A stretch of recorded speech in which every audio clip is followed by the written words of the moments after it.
دوستان امروز به بزم دوستداران مرحبا. دوستان این شام به بزم دوستداران مرحبا. بر نشاط نوش جان بختیاران مرحبا. نعمت عالی ترین این جهان بوده است عشق، اعتقاد عشق اگر دان دوستان مرحبا.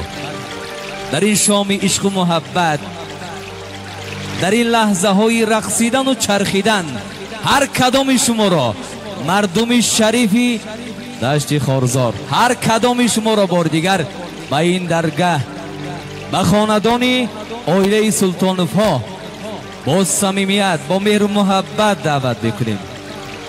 میگیم که بیا مهمانی من شو ای برادر، گلستان کندم کاشانه من بیا هر دم، دستی خالی اما دل خالی نیا بر خانه من.